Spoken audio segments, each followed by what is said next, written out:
இன்னைக்கு நான் வந்து பாஜ்ரா ரொட்டி எப்படி செய்யறதுன்னு சொல்லி தர போகிறேன். வாங்க வீடியோக்குள்ளே போகலாம்.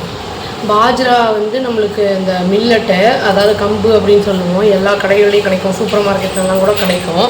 இது வந்து நம்ம வந்து ஒரு கிளாஸு வந்து பாஜ்ரா வந்து மாவு வந்து அரைச்ச மாவு 3/4 கப்பு இதில் எடுத்துருக்கேங்க. அதாவது 200 கிராம்ஸில் ஒரு 1/4 கப்பு வந்து கோதுமை மாவு எடுத்திருக்கேன். உப்பு, அப்புறம் வந்து தேவையான அளவு, அப்புறம் எண்ணெய் வந்து அதை போட்டு பிசையறதுக்கு தண்ணீர் வந்து தேவையான அளவுங்க.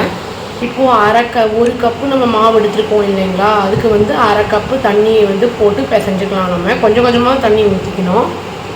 இப்போ வந்து இதை நல்லா மாவு பிசைஞ்சிட்டேங்க, ஒட்டக்கூடாது கையில். அப்புறம் வந்து இது ஒரு 10 நிமிஷம் ஊறட்டும். இது வந்து நம்ம கம்பு மாவு, அப்புறம் ராகி மாவு, கோதுமை மாவு, இந்த மாதிரிலாம் நம்ம வந்து டயபெட்டிக் பேஷண்ட் வீட்டில் யூஸ்வலாக இருக்கும்.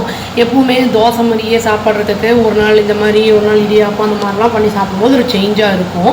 ஒரு 1/4 கிளாஸ் தான் நான் வந்து இது கோதுமை மாவு போட்டிருக்கேன். இப்போ வந்து இது ஒரு 10 மினிட்ஸ் வெயிட் பண்ணிவிட்டு அது எப்படி செய்யறதுன்னு பார்க்கலாம்.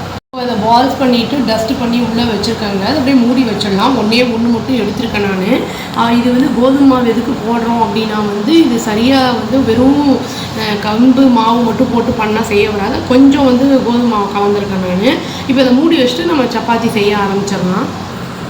இது வந்து கல் நல்லா காயணுங்க. அப்போ தான் வந்து நல்லா வந்து உங்களுக்கு அது பபிள்ஸ் வரும், நல்லா சாஃப்டாகவும் இருக்கும்.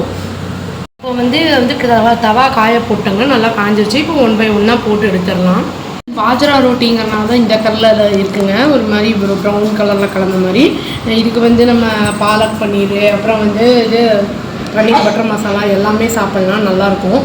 தால் தடுக்கா எல்லாமே நல்லாயிருக்கும். ட்ரை பண்ணி பார்த்து எப்படி இருக்குன்னு சொல்லுங்கள். இது ஒரு ஹெல்த்தியான டிஷ்ஷு, ஃபில்லிங்காகவும் இருக்குங்க. அவ்வளோதான். Thank you. Please do like, share and subscribe our channel and click the all option and tap the bell icon. Thank you.